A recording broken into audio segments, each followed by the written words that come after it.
सभी हिंदी अध्यापक भाई बहनों को और छात्र मित्रों को मच्छिंद्र विषय का प्यार भरा अभिवादन। मित्रों, आज हम कक्षा 10वीं हिंदी लोक भारती इस पाठ्य पुस्तक में से पहली इकाई का दूसरा पाठ जिसके बारे में जानकारी लेने वाले हैं। प्रस्तुत पाठ लक्ष्मी इस शीर्षक में है और यह एक संवादात्मक कहानी है। इस कहानी के रचनाकार है गुरुबचन सिंह जी। गुरुबचन सिंह जी का पूरा नाम गुरुबचन सिंह भुल्लर जी है और आपका जन्म पंजाब स्थित बठिंडा जिले में हुआ है। बचपन में आपकी माँ आपको कहानियां सुनाया करती थी, जिसके प्रभाव के कारण आपने स्त्री विचार विमर्श और महिलाओं की समस्याओं पर बहुत सारा साहित्य सृजन किया है। आपने हिंदी साहित्य की विभिन्न विधाओं में मुक्त लेखन करके अपने सरस्वती की कृपा आशीर्वाद का प्रसाद सभी के सामने बटोरा है और इसमें आपकी जो भाषा है वह सरल, सहज और प्रभावी होने के कारण आपका साहित्य पठनीय एवं रोचक बन पड़ा है। हमारा सौभाग्य है मित्रों कि गुरुबचन सिंह जी की ऐसी एक कहानी जिसका शीर्षक है लक्ष्मी हमें पढ़ने का सौभाग्य प्राप्त हुआ है। गुरुबचन सिंह जी की यह कहानी जो है, इसमें कहानीकार यानी गुरुबचन सिंह जी हमें बताना चाहते हैं कि दिए गए वचन के प्रति जिम्मेदारी और प्राणी मात्र के प्रति दया की भावना व्यक्त करते हुए पशु प्रेम दर्शाने की कोशिश की है। लेखक का कहना है कि जब भी कोई पशु पक्षी पाला जाता है तो वह अनुपयोगी हो जाने पर भी उन पर प्रेम दर्शाना, स्नेह दर्शाना एवं उनका पालन पोषण करना ही सही मानवता धर्म है। और इसी बात को प्रत्यक्षदर्शी समझाते हुए यह कहानी हमारे सामने प्रस्तुत है। मित्रों, आप सभी जानते हैं कि कई लोग पशु पक्षियों का पालन करते हैं, परंतु वे पालने के पीछे कुछ न कुछ विशेष उद्देश्य रहता है, चाहे उसमें आर्थिक लाभ हो, चाहे खाने के लिए अथवा अन्य किसी काम के लिए उसका उपयोग किया जाता हो। परंतु वह जब अनुपयोगी बन जाते हैं तो कुछ लोग उनके एहसान जो है उन्हें भूल जाते हैं। परंतु कुछ लोग ऐसे भी हैं कि उन पशु पक्षियों के प्रति अपनी जिम्मेदारी का एहसास होते हुए उनका पालन पोषण अंतिम सांस तक करते हैं। और ऐसे ही प्रेम भाव, स्नेह दर्शाने वाली यह कहानी है लक्ष्मी। लक्ष्मी एक गाय का नाम है जो इस कहानी के प्रमुख पात्र करामत अली को उनके मित्र ज्ञान सिंह द्वारा मिली है। अब यह गाय उनके घर आने के बाद उनके परिवार में एवं उनके जीवन में जो भी समस्याएं खड़ी होती है उसका विवरण इस कहानी में किया है। साथ ही इतनी समस्याओं के बावजूद भी उस लक्ष्मी के प्रति करामत अली का स्नेह और औदार्य जो है वह कहीं कम नहीं हुआ है। तो इस प्रकार से यह कहानी हमारे सामने प्रस्तुत है। प्रस्तुत कहानी संवादात्मक कहानी होते हुए फ्लैशबैक शैली में लिखी हुई है, जिसमें कहानी का आरंभ जो है वो बाद में और बाद का कुछ हिस्सा आरंभ में प्रस्तुत किया हुआ है। कहानी के शीर्षस्थ पात्र है करामत अली। करामत अली की पत्नी रमजानी, करामत अली का पुत्र रहमान, गाय खरीदने वाला व्यापारी नईम, आगंतुक और गाय का मूल मालिक ज्ञान सिंह। कहानीकार ने प्रस्तुत कहानी में हर एक घटना को सुचारू, सहज एवं प्रभावी ढंग से प्रस्तुत किया है, जिसके कारण कोई भी पाठक उस कहानी से अलग नहीं होता है। कहानी को अंत तक बेरुकावट बढ़ते ही जाता है। कहानी का अंत बहुत ही मर्मस्पर्शी है, जो दिल को छू जाता है, सोचने के लिए विवश करता है। ऐसी यह कहानी पढ़कर बहुत आनंद आता है। मित्रों, प्रस्तुत कहानी के माध्यम से वचन की पूर्ति के लिए कटिबद्ध होना, ईमानदार, लगन, सच्चाई के साथ जीना, परिवार का सुचारू ढंग से पालन पोषण करना, साथ ही भूत दया जैसी विशेष मानवीय मूल्यों को व्यक्त किया है। मित्रों,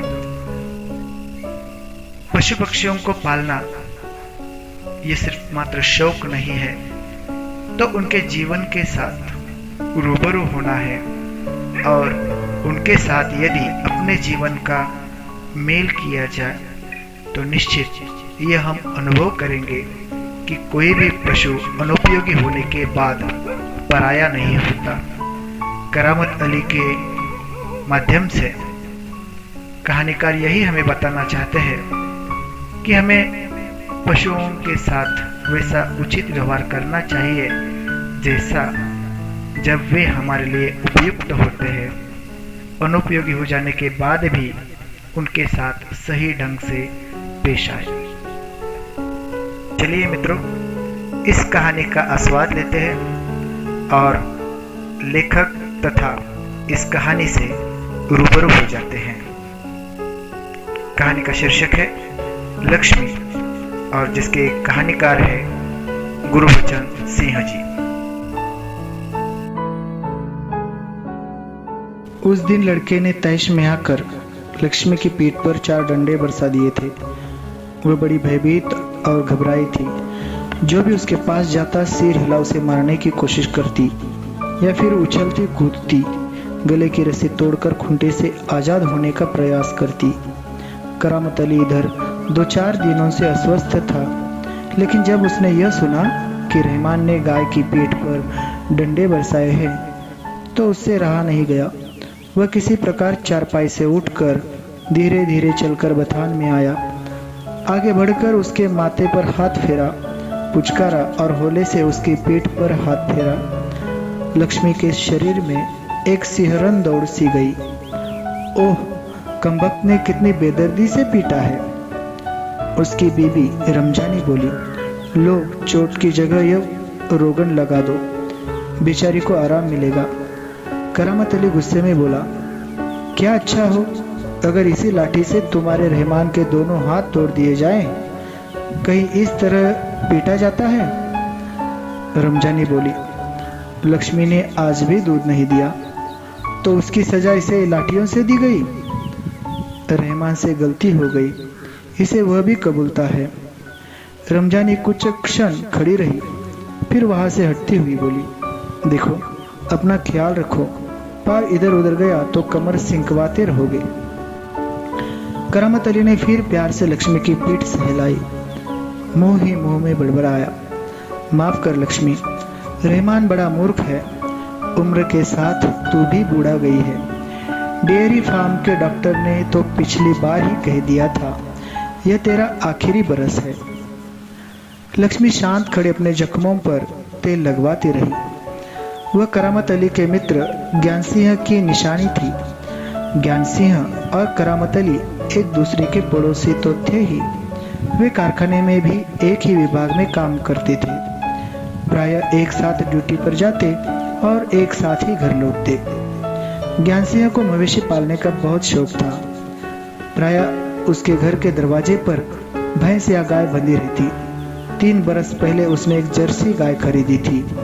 उसका नाम उसने लक्ष्मी रखा था।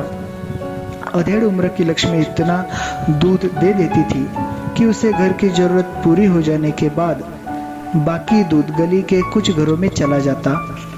दूध बेचना ज्ञान सिंह का धंधा नहीं था, केवल गाय को चारा और दर्रा आदि देने के लिए कुछ पैसे जुटा लेता था। नौकरी से अवकाश के बाद ज्ञान सिंह को कंपनी का वह मकान खाली करना था। समस्या थी तो लक्ष्मी की। वह लक्ष्मी को किसी भी हालत में बेच नहीं सकता था। उसे अपने साथ ले जाना भी संभव नहीं था। जब अवकाश में 10-15 दिन ही रह गए तो करामत अली से कहा, मियाँ, अगर लक्ष्मी को तुम्हें सौंप दूं तो क्या तुम उसे स्वीकार करोगे? मियाँ करामत अली ने कहा था, नेकी और पूछ भला इससे बड़ी खुशनसीबी मेरे लिए और क्या हो सकती है। करामत अली पिछले 1 वर्ष से उस गाय की सेवा करता चला आ रहा था। गाय की देखभाल में कोई कसर नहीं छोड़ रखी थी। करामत अली को लक्ष्मी की पीठ पर रोगन लगाने के बाद भी इत्मीनान नहीं हुआ। वह उसके सिर पर हाथ फेरता रहा। लक्ष्मी स्थिर खड़ी उसकी ओर जिज्ञासापूर्ण दृष्टि से देखती रही। करामत अली को लगा जैसे लक्ष्मी कहना चाहती हो, यदि मैं तुम्हारे काम की नहीं हूं तो मुझे आजाद कर दो, मैं यह घर छोड़कर कहीं चली जाऊंगी। करामत अली ड्यूटी पर जाने की तैयारी में था। तभी रमजानी बोली, रहमान के अब्बा, अगर लक्ष्मी दूध नहीं देगी तो हम इसका क्या करेंगे? क्या खूंटे से बांधकर हम इसे खिलाते पिलाते रहेंगे? जानवर है, बंधा है तो इसे खिलाना पिलाना तो पड़ेगा ही। जानते हो, इस महंगाई के जमाने में सिर्फ सादा चारा देने में ही 300-350 महीने का खर्चा है। सो तो है, कहते हुए करामत अली आगे कुछ नहीं बोला। घर से निकलकर कारखाने की तरफ हो लिया। रास्ते में वह रमजानी की बात पर विचार कर रहा था। लक्ष्मी अगर दूध नहीं देगी तो इसका क्या करेंगे? यह ख्याल तो उसके मन में आया ही नहीं था कि एक समय ऐसा भी आ सकता है कि गाय को घर के सामने खूंटे से बांधकर मुफ्त में खिलाना भी पड़ सकता है। उसके साथी नईम ने उसे कुछ परेशान देखा तो पूछा, करामत मियाँ, क्या बात है? बड़े परेशान नजर आते हो, खैरियत तो है? ऐसी कोई विशेष बात नहीं है। कुछ तो होगा, क्या बताओ? गाय ने दूध देना बंद कर दिया है, बूढ़ी हो गई है, बैठा कर खिलाना पड़ेगा और इस जमाने में गाय भैंस पालने का खर्चा, इसमें परेशान होने की क्या जरूरत है? गाय बेच दो। करामत अली ने हौंका भरते हुए कहा, हाँ, परेशानी से छुटकारा पाया जा सकता है। बहुत आसान तरीका है, लक्ष्मी को बेच दिया जाए। वह नईम के पास से हटकर अपने काम में जुट गया। करामत अली रात का गया, सवेरे कारखाने से घर लौटा। रात की ड्यूटी से घर लौटने पर ही वह लक्ष्मी को धोता था। घर में घुसते ही उसने रमजानी से पूछा, क्या लक्ष्मी को अभी तक चारा नहीं दिया? रमजानी बोली, रहमान से कहा तो था, तुम दोनों की मर्जी होती तो गाय को अब तक चारा मिल चुका होता। अगर वह दूध नहीं दे रही है तो क्या उसे भूखा रखोगे? कहते हुए करामत कटा हुआ पुआल, खली और दर्रा आदि ले जाकर लक्ष्मी के लिए सानी तैयार करने लगा। लक्ष्मी उतावली से तैयार हो रही सानी में मुंह मारने लगी। गाय को सानी देखकर करामत अली उसकी पीठ देखने लगा। रोगन ने अच्छा काम किया था, दाग कुछ हल्के पड़ गए थे। 10-15 दिनों से यूं ही चल रहा था। एक दिन जब करामत अली ने पुआल लाने के लिए रमजानी से पैसे मांगे तो वो बोली, मैं कहाँ से पैसे दूं? पहले तो दूध की बिक्री के पैसे मेरे पास जमा रहते थे, उनमें से दे देती थी, अब कहाँ से दूं? लो, ये राशन के लिए कुछ रुपए रखे थे। कहते हुए रमजानी ने संदूकची में से 20 का एक नोट निकालकर उसे थमाते हुए कहा, इससे लक्ष्मी का राशन ले आओ। ठीक है, इससे लक्ष्मी के 2-4 दिन निकल जाएंगे। आखिर इस तरह कब तक चलेगा? रमजानी दुखी स्वर में बोली, तुम इसे खुला छोड़कर आजमा कर तो देखो। कहते हो तो ऐसा करके देख लेंगे। दूसरे दिन रहमान सवेरे 8-9 बजे के करीब लक्ष्मी को इलाके से बाहर, जहां नाला बहता है, जहां झाड़ झंकाड़ और कहीं धूप के कारण जमीन हरी नजर आती है, छोड़ आया ताकि वह घास इत्यादि खाकर अपना कुछ पेट भर ले। लेकिन माँ बेटे को यह देखकर आश्चर्य हुआ कि लक्ष्मी 1-1.5 घंटे बाद ही घर के सामने खड़ी थी। उसके गले में रस्सी थी। एक व्यक्ति उसी रस्सी को हाथ में थामे कह रहा था, यह गाय क्या आप लोगों की है? रमजानी ने कहा, हाँ, यह हमारी गाय का सब चारा खा गई है। इसे आप लोग बांध कर रखें, नहीं तो कांजी हाउस में पहुंचा देंगे। रमजानी चुप खड़ी आगंतुक की बातें सुनती रही।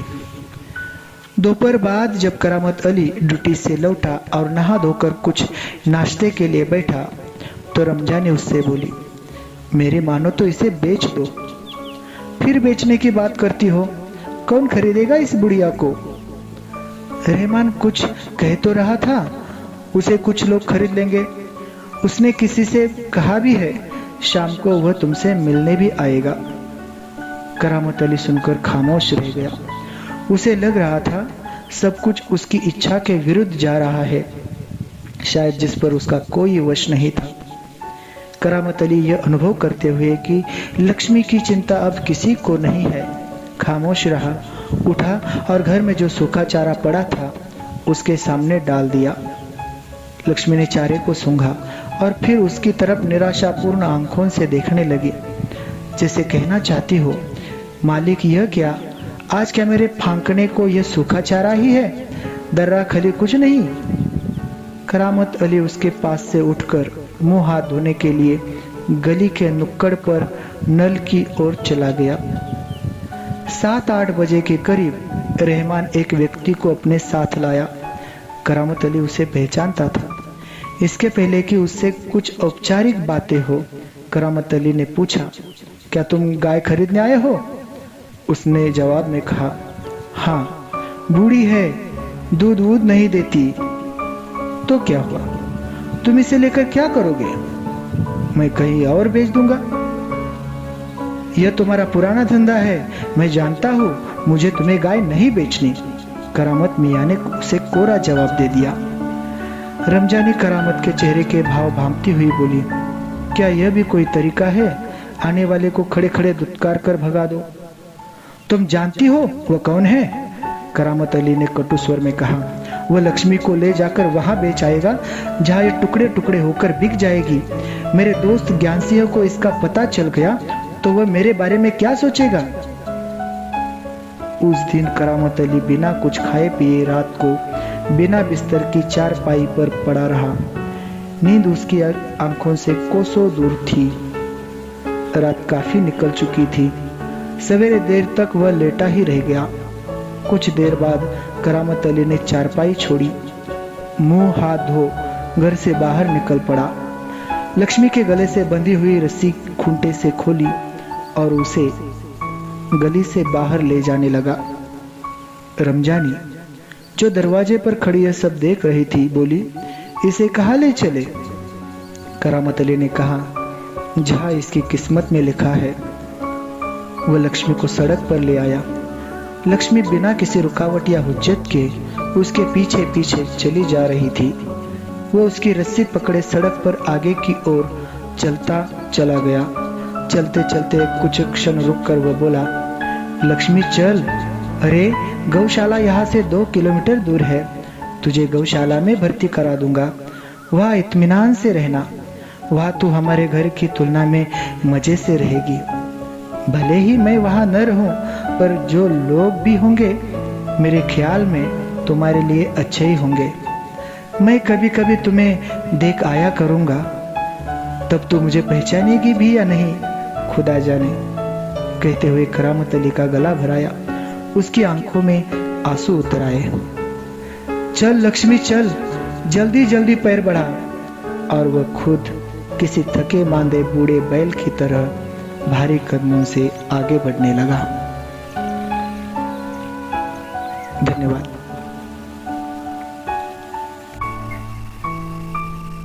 मित्रों, यह वीडियो आपको पसंद आया होगा तो इसे जरूर लाइक कीजिए, शेयर कीजिए, अपने सुझाव एवं अपने अभिमत कमेंट बॉक्स में जरूर लिखिए और अपने अगले पाठों के वीडियोस पाने के लिए मेरे इस चैनल को सब्सक्राइब जरूर करें। हम फिर से मिलेंगे नए पाठ के साथ, नई जानकारी के साथ। तब तक आपके मित्र मच्छिंद्र बिसे को दीजिए इजाजत। सादर प्रणाम।